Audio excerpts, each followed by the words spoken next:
అధ్యక్ష ఈరోజు గౌరవ సభ్యులు డిమాండ్స్ మీద చాలా మంది సభ్యులు మాట్లాడారు అధ్యక్ష. ముఖ్యంగా వ్యవసాయ రంగం మీద గౌరవ సభ్యులు విజయరమణ గారు, గండ్ర సత్యనారాయణ గారు, కోనమనేని గారు, పాల్వాయి హరీష్ గారు, కొత్త ప్రభాకర్ రెడ్డి గారు, మహేశ్వర్ రెడ్డి గారు, పల్లా రాజేశ్వర రెడ్డి గారు, కమలాకర్ గారు, ఎంఐఎం సభ్యులు, అదేవిధంగా మధుసూదన్ రెడ్డి గారు, పాయల్ శంకర్ గారు. అధ్యక్ష, వ్యవసాయ రంగం మీద మాట్లాడినటువంటి సభ్యులందరికీ ధన్యవాదాలు తెలియజేస్తూ, ముఖ్యంగా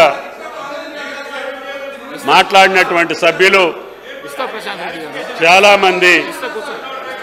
పంటల బీమా పథకాన్ని గురించి భవిష్యత్తులో ప్రకృతి వైపరీత్యాల వల్ల, అకాల వర్షాల వల్ల పంట నష్టపోయినటువంటి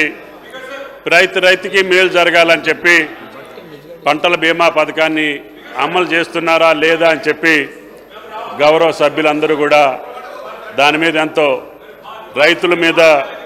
రైతుల కష్టాల మీద ఉన్నటువంటి రైతులందరూ కూడా ఆనాడు ఏం కావాలి మీకు? ఒక్క నిమిషం సార్, ఒక్క